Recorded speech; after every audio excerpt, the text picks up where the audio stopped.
Hello, Johnny and Sam. Mary and I are sorry we can't join you this evening. We know it's going to be a very special evening in both of your lives. But we decided to do this tape. And Mary and I were talking today about some of the things that we've done over the years together. And the thing I remember first is meeting you and Sam. I was in Pittsburgh then, and you were in Cleveland, and we met for a cookout in the summer. It was the first time that the four of us had met, and you showed up with shorts, knee-length socks. Silk ones. Silk ones, yeah. And an open sports shirt with a lavender ascot.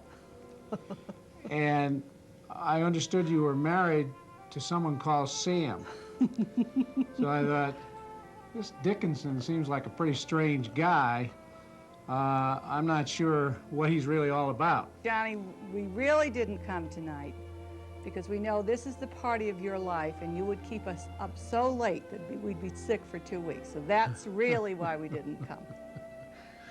We have so many memories that it's hard to pick one. Remember when he cheated you in Pittsburgh? When he used to call and say... Yeah, yes. Tell how he cheated. Yeah. Again, the two cities were somewhat comparable in program size, and we were very competitive, the two of us. So each one of us wanted to move our program ahead of the other each year, and we tried to determine in advance what our goals were. And then when we talked together, we'd sandbag. So I'd tell him our goal was 1,000 kids less than it was, and he'd do the same to me. So it was always a guessing game.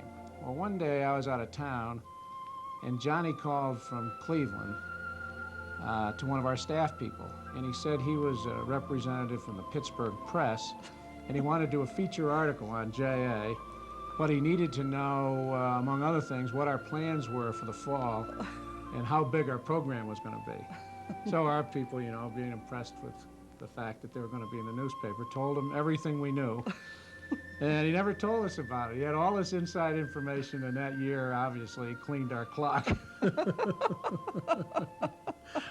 Johnny, we have so many great memories of you. Most of the memories I have is that you refused to go to bed, however. You wanted to be up for that last bell at the party. When our kids were really little and we were on vacation in Massachusetts, you insisted that something exciting was going to happen at 4 in the morning, and we kept saying, you have to go home, Johnny. So finally you went home, and an hour and a half later, our daughter fell out of the top of a bunk bed, and we ended up in the emergency room of the hospital, and you told us that you knew something exciting was going to happen, and it did. Tell them about the ice. When we were vacationing another time in Massachusetts, another thing about you, Johnny, is you're really klutzy. Yes. And we were in a boat, a big boat, and do you remember when you and Karl went off to get ice in the little rowboat? And you had the ice in your arms, and Karl tied up to the big boat, left you in the rowboat, and you stood there standing, balancing the ice, not knowing what was going to happen to you, and we all laughed. We had spectators, and for 5 minutes you balanced that ice, and finally you fell out of the boat and discovered you were in 1.5 feet of water. Johnny, over the years, we've partied a lot at conferences and vacations, and one of the things that I could never figure, when I was younger, I could stay with him, you know, and then as we got older, I'd stay 4 nights, and then 3 nights, and then 2 nights, and I had to take a rest. Well, he was always looking for someone else to stay up with when I finally did sleep. But tell him what we did about when he was staying at our house at the National Staff Conference. Johnny, we fooled you. You don't know until now. 3 years ago at the National Staff Conference in Colorado Springs, we had 3 other couples at our house and us. You were one of the couples, and you got sick, and yet you insisted on staying up late. Remember when we went to bed at 10, all of us, we were really tired. And, well, guess what? We got up at 11 and partied again. Gotcha. Missed a party, Johnny. You know, we've had so much fun over the years, but I really don't want to miss the inspiration you've been to me as a professional, too. It's one thing to be close friends, but it's another to witness, observe, and admire the work you've done with Junior Achievement. There's no question you're one of the most, in fact, the most respected a person in the organization. You're beloved. It's just wonderful to see the respect that your peers in this organization have for you. And you're going to be really missed. But I know that you've done such a great job with the board and staff there to develop the program, to develop the foundation. Your outreach program is outstanding. It's the best thing I've ever seen in JA. So I know you're going to leave Bill Stolman an excellent, fundamentally strong operation that he can guide in the years to come. We look forward to seeing you in Colorado Springs in your retirement. We have been, the whole office has been trying to figure out how we can make this a part-time job, Johnny. Now, I'm not talking about 50 hours a week being part-time. I'm talking 15. So we're all trying to gang up on you. Sam, I don't know how we're going to do it, but between you and Mary and me and our senior management group here, maybe, just maybe, we can figure a way to have him on a consulting basis for just a few hours a week. Anyway, that's what we're going to try to do. But we look forward to the two of you coming here in your retirement. But the other thing that we got to be careful about with this guy is, you know, we probably ought to say 2 o'clock and it's time to go to bed, right? Oh, 3. We don't want to be that hard on him. Have a good night, Johnny. Have Sam. a great party, Sam, John. We look forward to being your neighbors.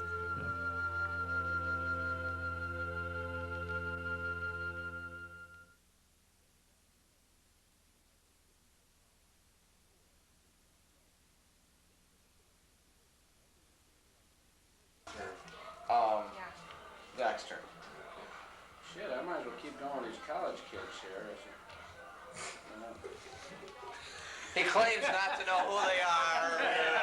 I know. I don't know any idea what they're Oh, yeah, right. It can't be bad. You didn't know anything about Ralph either, right? Last year.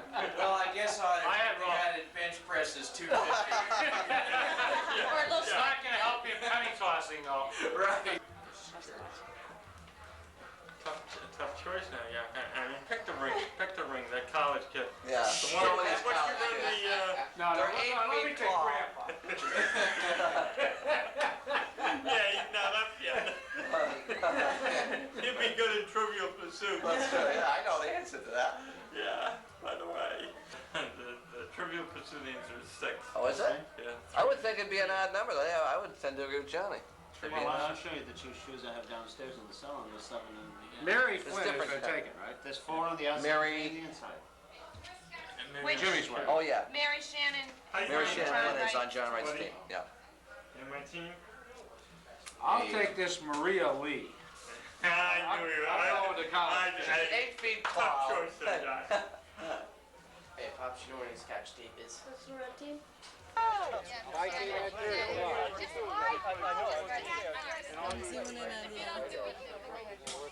the other thing is, if the foot first one loses.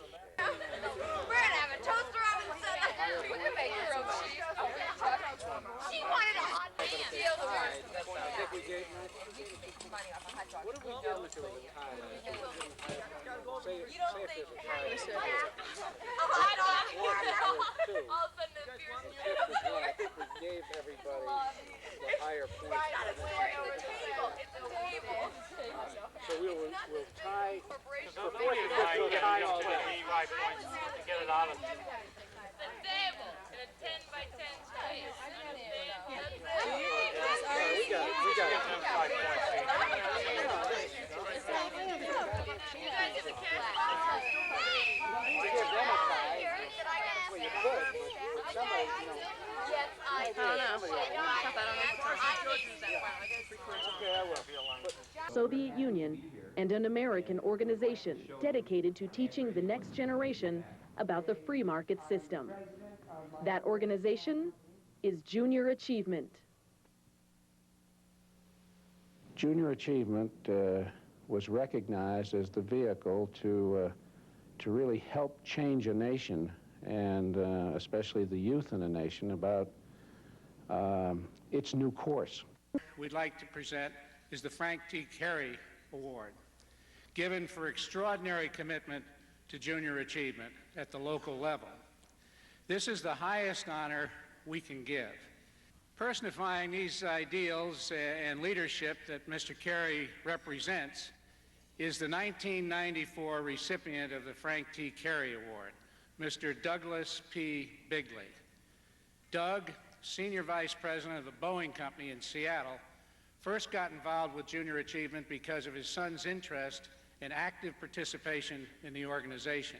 Doug is in China and could not be with us today, but the young man who got involved with junior achievement is here to accept the honor on his behalf. Ladies and gentlemen, an alumnus of junior achievement and Doug's son, Doug Jr.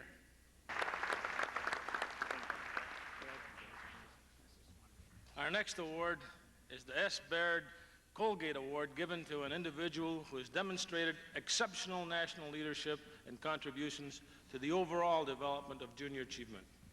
It's my honor to present this award to Mr. James B. Hayes, Publisher Emeritus of Fortune.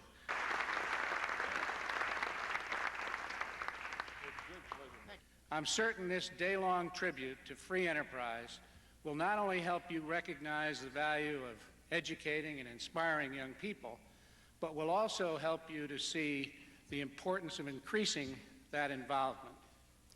7 individuals of exception have done just that and more. And in return, this afternoon, they will receive the Gold Leadership Award.